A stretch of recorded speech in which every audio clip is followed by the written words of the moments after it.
අම්මි තාත්තේ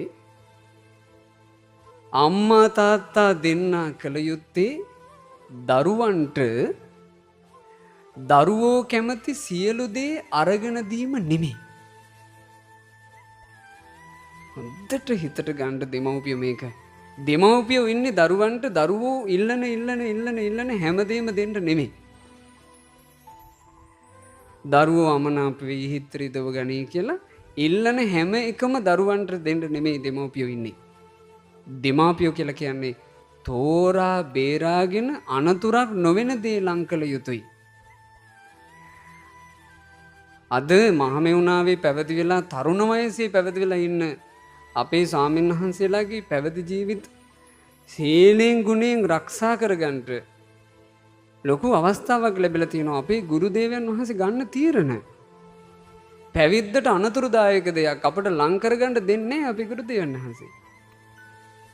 පැවිද්දට අනතුරුදායක තාක්ෂණික උපකරණ ආදී දේවල් ලං කරගත්තොත් ගුරු දේවයන් වහන්සේ වට තදින් කටයුතු කරනවා.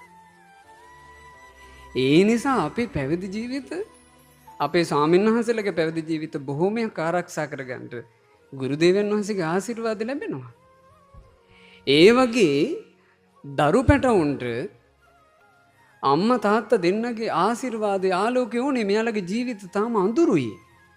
ඉල්ලන එක ආරම්භ දෙන්න එපා. දරුවෝ යම් දවසක මෝරපුවම තීරුම් ගනී. අම්මලා ඇයි මේ කාලේ අපිට මේක අරන් දුන්නේ නැත්තේ? ඇයි අම්මලා අපිට මේකට එච්චර උනන්දු දුන්නේ නැත්තේ? එයාලා තීරුම් ගනී. සත්පුරුෂ දරුවෝ නම් තීරුම් ගනී. එනිසා හොඳට අම්මලා තාත්තලා මේක තීරුම් ගන්නට.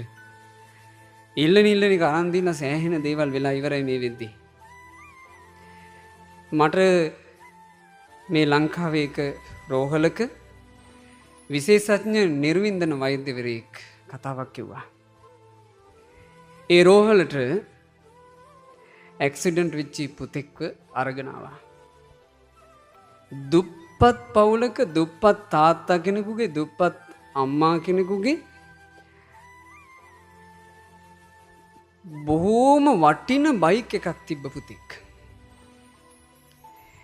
ඒ පුතා සාමාන්‍ය පෙළ ලියනකොට කියලා තියෙනවා තාත්ති මම සාමාන්‍ය පෙළ පාස් වුණොත් එහෙම ඉහලින් මට බයික් එකක් අරන් ඕන. අසවල් ಜಾති බයික් එකක්. තාත්තා කිව්වා හරි මුලින් පාස් වෙන්නකෝ. මෙයා පාස් වුණා ඉහළ සාමාරතත් එක්ක පාස් වුණා. පාස් වෙච්ච ගමන් ඇවිටිලි කරන්න පටන් ගත්තා මට කෝ බයික් එක.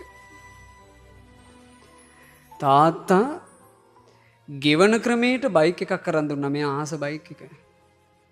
ඒ තාත්තා හේන් ගොවිතැන්